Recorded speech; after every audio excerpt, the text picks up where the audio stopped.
Hello, my name is Alessandro Daniele, and with my friend Omar Palencia, we're going to talk about the importance of algorithm analysis. So we're going to answer some questions. The first is, where does the term algorithm analysis originate from?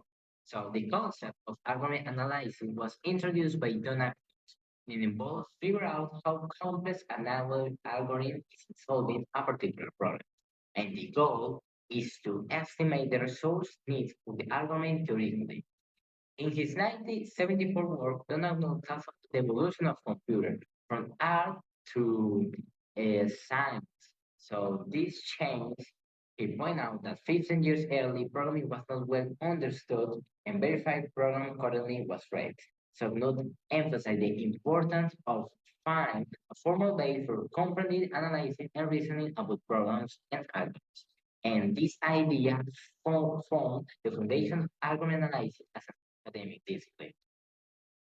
The other question is, what is necessary for every software developer to consider end user when creating programs? Usability and user experience. Programs are designed to be used by people. I want to say is the programs needs to be easy for the user. Second point is alignment with requirements. Understand end user tasks, workflow, and goals allow software to better fit the actual requirements. 3 point is easy of adoption. This reduces the learning curve and increase the probability of success. And the fourth is accessibility, consider the diverse ability and limitation for use. The programs need to be easy for every user. The other question is, what do you consider to be the most important contribution that Dr. Knuth made to algorithm analysis and was establishing a rigorous and systematic framework to understand the computational complexity of algorithms. Sorry. And his key contributions include introduction of asymptotic notation, and the second is mathematical analysis of numerous fundamental aspects. Yeah, this is the case for the for the idea.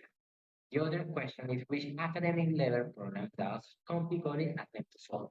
And often instruction provides students detailed example of a specific problem. And what happens? The student absorb all that information, but they might struggle to apply that knowledge to new ones or different problems. So this passive learning approach could limit their ability to think critically and solve problems independently. So for that reason, this program, Copy Coding, provides an interactive tool that guides the student through a structured process for analyze the complex arguments step by step. That's the idea of this program. What do the author refers to as efficient code? In this article, an efficient code is one that not only produces the correct answer, yeah, is also efficient in terms of the space and time. We're gonna talk about time efficiency. This refers to the speed in which program can perform its operation. And the second is space efficiency. This pertains to the amount of memory a program uses while executed. So that's the two important things. And the other question is, among the advice given by the author to the student, what do you consider the most important? The most important is developing a methodical and system approach to algorithm text analysis. So the student can understand the context of analysis, emphasizing the importance of consider each step individually. So this methodical approach helps the student keep sight of the bigger picture and the most important, understand how each logical and structural decision impact the efficiency of the algorithms. The supersort algorithm is a recursive comparison-based sorting method that can operate either in ascending or descending order using the same logic as the merge sort algorithm, which is divide and conquer, and is created by Yash Gugal. Initially, it performs two sweeps through the original list, one from back to front and the other from front to back. Compares through a current highest number and removes the numbers to parallel lists. After the two sweeps, three lists are then established. The original list, which is now smaller in size, and the two lists from each sweep, which will be used to create two intermediate lists. The first intermediate list is obtained by merging the two sweep lists using the same divide and conquer logic used to merge sublist in the merge sort algorithm.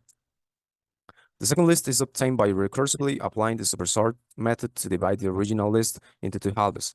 Once these two sublists are obtained, they are merged using the merge operation. Finally, the method will return the merge of the two intermediate lists. The supersort loses efficiency with both ends of the list are always going to be the largest in the entire list, as only one element will be removed from the original list in each sweep. For example, with this list, in this case, the algorithm's complexity becomes quadratic. On the other hand, although supersort does not perform all sorting algorithms, on average, it's more efficient than methods like bubble sort, insertion sort, and selection sort. What do you consider the most significant contribution that the Cursor algorithm analysis could have to your training as a future systems engineer from the UFAPC? Yes. The Cursor algorithm analysis will be of great importance for my education as it will allow me to acquire crucial skills in identifying and evaluating algorithm patterns. Through this course, I will be able to deeply understand which techniques and strategies are effective in solving computational problems and which ones are less efficient.